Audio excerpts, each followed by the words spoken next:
Missouri and for Michael Brown. I wish I could recant every pledge of allegiance I've ever said. I love this place but will not promise anything to murderers. If there's a God here, I do not trust in him.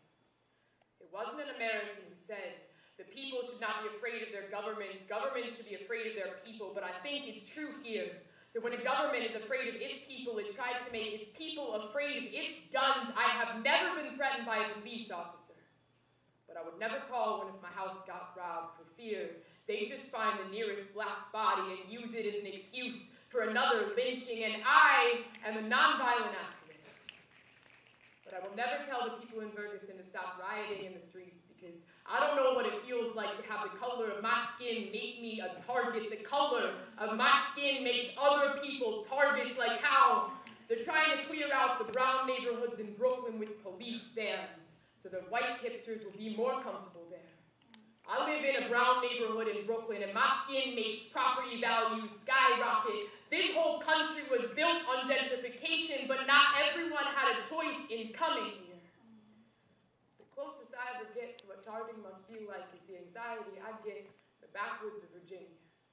Someone will shoot me for looking just a little too gay, but I don't really think that will happen.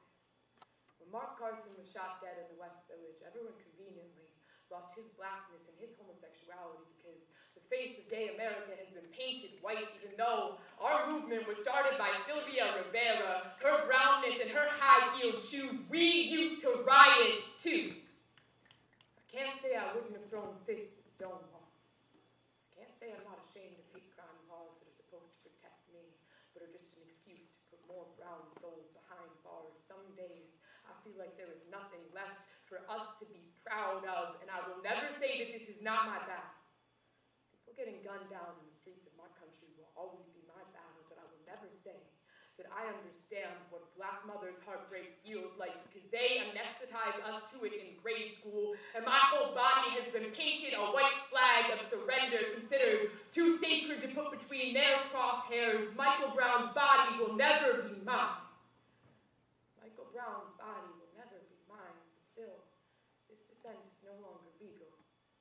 Police mimic murder every time they shoot protesters in the street with rubber bullets. It will only get worse. It's still true. 5 times more white people use drugs than black people, but 10 times more black people go to jail for it. If anyone doesn't believe that mass incarceration is real, they should sit outside Rikers Island on visitation day. They'll be able to count the number of white faces they see on one hand. Every day our prisons look more like plantations, and every day this shit looks more like genocide. The first time I went to Staten Island, to stand in solidarity at the place where Eric Garner was strangled to death by the NYPD. There's a woman in New York described him as a gentle giant.